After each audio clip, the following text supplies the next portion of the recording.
Every year, the Rogue Invitational reminds us of what CrossFit could look like if it was run with precision, creativity, and an athlete-first focus. Today, I'm going to talk about 3 ways that Rogue is raising the bar. Welcome to the CrossFit Edwardsville Community Podcast, where we hear and learn from our coaches, CrossFitters, and Glen Ed community leaders. Now, here are your hosts, Dallas and Greg.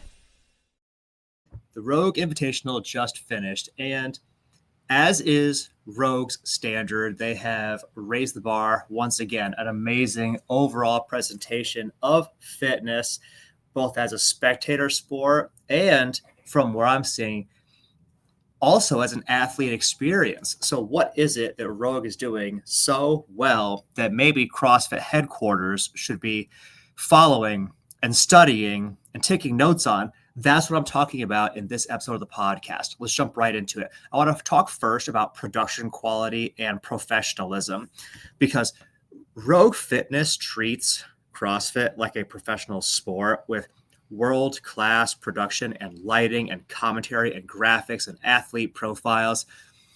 There's a real heart to how, there's heart to how HQ does stuff, but sometimes it lacks that same polish and consistency. It lacks the flair, the style, the flavor, the excitement points in the same way that Rogue does it. Just for example, like Rogue's presentation looks like ESPN, and the CrossFit Games presentation sometimes looks like it's a YouTube vlog. And I think the takeaway for headquarters is to invest in the presentation because it really validates the athletes and it grows the audience. We want this to look cool and be cool.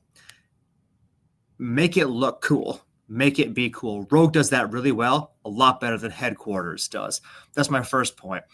Let's talk next about the athlete experience and respect, because Rogue's events are athlete-centric. Their travel is covered. There's equal pay. There's controls, programming, clear communication on all the levels. And all of these things are things that cannot be said for headquarters, generally speaking. CrossFit headquarters often feels reactive, late announcements, inconsistent standards, unclear rulings. And by contrast, Rogue Fitness's leaderboard is transparent, it's clear, easy to follow. Headquarters sometimes feels like chaotic, like it's chaotic scoring updates. At the end of the Rogue Invitational, we knew clearly who the winners were, and there was no debating, no disputes, no controversy. It seems like somehow headquarters always manages to find some way to create controversy, and not in a good way, not in a calling positive attention to the sport kind of way. The thing is that Rogue seems to prioritize athletes as professionals, not just participants. And there's this aspect of respect that comes through with that I think is very, very important to people taking CrossFit seriously. So that's my second point. My third point is about programming and spectator appeal. Like Rogue's programming really, I think, hits the sweet spot where it's exciting for fans to watch. It's easy to understand what is happening. It's easy to understand the scoring, who's in the lead. It's easy to follow all of that, but it's exciting to watch. It's very challenging and interesting for the athletes. It gives them something fun and different and novel and exciting to do. And you can tell they embrace it in that way. You can tell the athletes are into the events. It's simple to follow. So as a spectator, you don't need to have a high level of CrossFit understanding to appreciate what is happening. You can clearly see, all right, this is what they're trying to do. And I can see who's in the lead, and I can see that, I can see why they're in the lead. I can understand what I'm viewing. I can wrap my brain around this. It's important. And the takeaway here is that clarity beats chaos so many times CrossFit headquarters presentation, especially the team events, looks like complete chaos and it's hard to follow.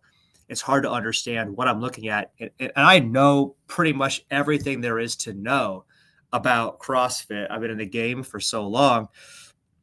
It's unfortunate when headquarters can't find a way to make this easily accessible to the more rank and file viewer. Look, simple, brutal, elegant programming wins every time. Clarity always beats chaos.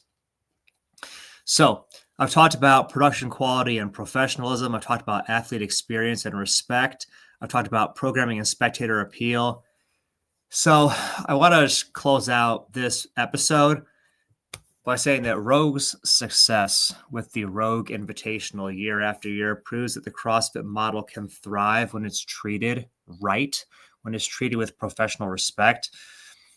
HQ doesn't necessarily need to directly copy Rogue, but they can evolve from what Rogue shows us. Respect the athlete, elevate the production, simplify the message. And if Rogue can make CrossFit look this good, I don't see any reason why HQ should not be able to do the same. But what are your thoughts? What are your takeaways? What did you think watching the Rogue Invitational? Tell me in the comments below. Let's keep the conversation going in the comments. Thanks, guys, for listening. Here's my son to take us out. Thanks for listening to my dad's podcast. For more useful tools and guidance, go to CrossFitEdwardsville.com and feel free to like, share, subscribe, and leave your thoughts in the comment sections down below. See you in the next episode.